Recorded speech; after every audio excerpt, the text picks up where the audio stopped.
প্রিয়জন, আজ একটি জনগুরুত্বপূর্ণ বিষয় নিয়ে আবার আপনাদের সামনে উপস্থিত হয়েছি। গত সপ্তাহে কুমিল্লার তিতাস উপজেলায় হতভাগ্য বাবা দুইজন বাক প্রতিবন্ধী মেয়েকে বিষপানের মাধ্যমে হত্যা করেছে এবং নিজেও আত্মহত্যার চেষ্টা করেছে। ঠিক মাত্র কয়েক মাস আগে মাদারীপুর শিবচর উপজেলায় আরিয়ালখা নদীতে 15 বছর বয়সের একজন দৃষ্টি প্রতিবন্ধী শিশুকে ব্রিজের উপর থেকে ফেলে দিয়ে মেরে ফেলা হয়েছে। এরকম প্রতিনিয়ত এই ছোট্ট বাংলাদেশের আনাচে কানাচে অগণিত প্রতিবন্ধী শিশু শারীরিকভাবে নির্যাতিত হয়, মানসিক বা আবেগীয়ভাবে নির্যাতিত হয়, যৌন নির্যাতনের শিকার হয়, অবহেলার শিকার হয়, শোষণের শিকার হয় এবং জানা অজানা কত শিশুই না এভাবে আত্মাহুতি দেয়। আমরা কি পারি না সবাই মিলে শিশুর জন্য বাসযোগ্য একটি সুন্দর বাধামুক্ত পরিবার, সমাজ, রাষ্ট্র তথা বিশ্ব তৈরি করতে? এটি তো বড়দেরই দায়িত্ব। নেপোলিয়ন বলেছিলেন, আমাকে একজন শিক্ষিত মা দাও, আমি একটি শিক্ষিত জাতি দিব। তো আমরা আসলে কি দিচ্ছি?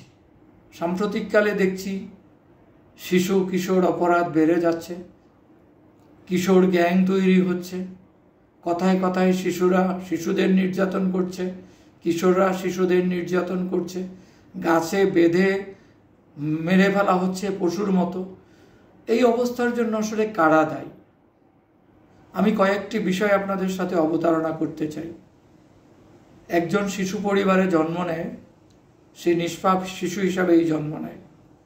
তাকে ধাপে ধাপে শারীরিক, মানসিক, আবেগীয়, বুদ্ধিভিত্তিক, সামাজিক, নৈতিক, সার্বিকভাবে বড় করা অর্থাৎ বিকশিত হতে সহায়তা করা আমাদের প্রত্যেকের পবিত্র দায়িত্ব এবং তাদেরকে সুরক্ষা দেওয়া আমাদের পবিত্র আমানত।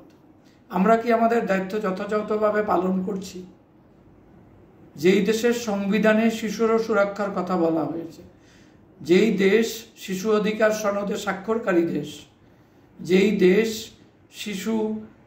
শিশু নীতিমালা করেছে, শিশু অধিকার আইন আছে, যেই দেশ আন্তর্জাতিক সকল প্রতিশ্রুতি মেনে চলতে বাধ্য, যেই রাষ্ট্রে হাজার হাজার বেসরকারি উন্নয়ন প্রতিষ্ঠান শিশু অধিকারে কাজ করে, যেই দেশে শিশু এবং নারীদের জন্য একটি মন্ত্রণালয় রয়েছে, যার বিভাগীয় প্রতিষ্ঠান জেলা পর্যায়ে, উপজেলা পর্যায়ে, ইভেন মাঠ পর্যায়ে কর্মকর্তা রয়েছে, যেই শিশুদের সুরক্ষা দেওয়ার জন্য সমাজ কল্যাণ মন্ত্রণালয় শত শত প্রতিষ্ঠানের মাধ্যমে সুরক্ষা দেওয়ার পবিত্র দায়িত্ব নিয়েছে, যেই দেশে কিশোর এবং যুবদের সার্বিক বিকাশে যুব মন্ত্রণালয়, যুব অধিদপ্তর রয়েছে, একই সাথে অন্য অন্য মন্ত্রণালয়, বিভাগ যথাযথভাবে দায়িত্ব পালনে প্রতিশ্রুতিবদ্ধ। সে দেশে কী করে এইরকম অমানবিক ঘটনাগুলো প্রতিনিয়ত ঘটছে? আমরা প্রাথমিক বিদ্যালয়গুলোতে দেখছি শিক্ষক দ্বারা, সহপাঠী দ্বারা প্রতিনিয়ত শিশু নির্যাতিত হচ্ছে। শিক্ষকের হাতে শারীরিক নির্যাতনের মাধ্যমে শিশু প্রতিবন্ধিতা বরণ করছে। শিশু বিদ্যালয়ে যৌন নির্যাতনের শিকার হচ্ছে।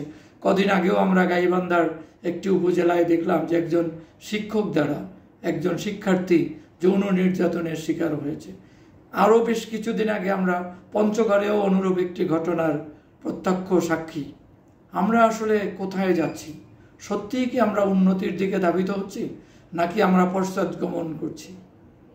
তাই আজ অনেক কষ্ট নিয়ে, হতাশা নিয়ে একজন প্রতিবন্ধী মানুষ, প্রতিবন্ধী সম্প্রদায়ের পক্ষে দাবি করছি, আমরা প্রত্যেকে নিজ নিজ পরিবারে প্রতিজ্ঞাবদ্ধ হই শিশুকে কখনোই কোনো প্রকার শারীরিক নির্যাতন, মানসিক বা আবেগীয় নির্যাতন, যৌন নির্যাতন, শোষণ কিংবা অবহেলার মুখোমুখি করব না। ভুলে যাবেন না, যারা এই কাজটা করছেন বড়রা, তারা একসময় শিশু ছিলেন। ওই সময়টাই নিজেকে ফিরিয়ে নেন, তাহলে বুঝতে পারবেন যে আপনার ছোটবেলার স্মৃতি আজকেও যদি তারা করে বেড়ায়, তাহলে এই শিশুদের, কোমলমতি শিশুদের আমরা যা করছি ভবিষ্যতে তাদেরকেও তাড়া করে বেড়াবে এবং তারা প্রতিহিংসা পরায়ণ হবে, যা দেশ, জাতি তথা বিশ্বের জন্য কোনোভাবেই মঙ্গলজনক নয়। আর এই সহিংসতা, যে শিশুরা মরে যাচ্ছে তো যাচ্ছে, যে শিশুরা বেঁচে যাচ্ছে তারাও প্রতিনিয়ত মানসিকভাবে ভেঙে পড়ছে, শারীরিকভাবে দুর্বল হচ্ছে, বিকাশে বাধাপ্রাপ্ত হচ্ছে এবং এক পর্যায়ে তারা প্রতিবন্ধকতার শিকার হচ্ছে। তারা মানসিক অসুস্থতাজনিত প্রতিবন্ধিতার দিকেই ধাবিত হচ্ছে। আমরা এই অবস্থা থেকে আমাদের আগামী প্রজন্মকে রক্ষা করতে চাই। আসুন আমরা দৃঢ় প্রতিজ্ঞাবদ্ধ হই, পরিবারে শিশুকে কোনো প্রকার অবহেলা নয়, নির্যাতন নয়, শোষণ নয়, সমাজ পর্যায়ে শিশুকে আমরা সব ধরনের সুরক্ষার ব্যবস্থা নিশ্চিত করি। শিশুটি কার, কোন ধর্মের, কোন বংশের, এটি আমাদের কাছে বড় হওয়া উচিত না। বড় হওয়া উচিত সে আমাদের শিশু। রাষ্ট্রযন্ত্র আপনাদেরকে বলছি, সমাজ কল্যাণ মন্ত্রণালয়ের মাঠ পর্যায়ে কর্মকর্তারা রয়েছেন, আপনারা কুমিল্লাতেও আছেন, আপনারা শিবচর মাদারীপুরেও আছেন, যেখানে মাদারীপুরে একটি কারিগরি প্রশিক্ষণ কেন্দ্র রয়েছে, যেখানে কুমিল্লাতে প্রতিবন্ধী শিক্ষার্থীদের শিক্ষা প্রতিষ্ঠান রয়েছে, যেখানে আপনাদের কর্মকর্তারা মাঠ পর্যায় পর্যন্ত বিচরণ করছে। তাহলে আমরা কি পর্যায়ের সচেতনতা বাড়াচ্ছি যে এরকম ঘটনাগুলো ঘটে যাচ্ছে? আমি কাউকে দোষারোপ করছি না, তবে দাবি করছি আপনাদের সচেতনতা কার্যক্রমকে প্রসারিত করেন এবং আপনাদের সচেতনতা কার্যক্রমের পাশাপাশি আপনাদের দায়িত্বগুলোও যথাযথ পালন করেন। আপনাদের ডাটা বেইজে অর্থাৎ সমাজসেবা অধিদপ্তরাধীন প্রতিবন্ধিতা শনাক্তকরণ জরিপের ডাটা বেইজে 36 লক্ষাধিক প্রতিবন্ধী মানুষকে জরিপের আওতায় আনা হয়েছে। এই মানুষগুলোর কাছে প্রতিনিয়ত পৌঁছানো, এই 64টি জেলায়, 5 শতাধিক উপজেলায় সহস্রাধিক কর্মকর্তা এবং লক্ষাধিক কর্মীর মাধ্যমে এটি আপনাদের দায়িত্ব। আশা করছি এই কাজটি আপনারা করবেন। যদি করেন তাহলে এই হতভাগ্য পিতা এই সন্তানদের আর বিষ খাইয়ে মেরে ফেলবে না, হতভাগ্য মা সন্তানকে নদীতে ফেলে মেরে ফেলবে না এবং অজ্ঞ, মূর্খ এবং কুসংস্কারাচ্ছন্ন মানুষগুলো প্রতিবন্ধী শিশুদেরকে এবং অন্য সম্প্রদায়ের শিশুদেরকে অবহেলার শিকার করবে না। আমরা প্রত্যেক শিশুকে ধর্ম, বর্ণ, গোত্র সম্পর্কে শ্রদ্ধাবোধ তৈরি করব। আমরা শিশুর সামনে অশোভনীয় আচরণ করব না, আমরা শিশুকে অশোভনীয় আচরণের মুখোমুখি করব না। ছোটবেলা থেকেই শিশুর সাথে পরিবারের ভালো মন্দ, সুখ দুঃখ সব কিছু শেয়ার করব। বিদ্যালয় পর্যায়ে আমরা শিশুকে প্রতিনিয়ত সহায়তা দিব এবং সেখানে ধর্ম, গোত্র, বৈচিত্র্য ভেদে প্রত্যেক শিশুর সাথে মেশার সুযোগ করে দিব, একসাথে খেলাধুলা করার সুযোগ করে দিব, একসাথে চলার সুযোগ করে দিব।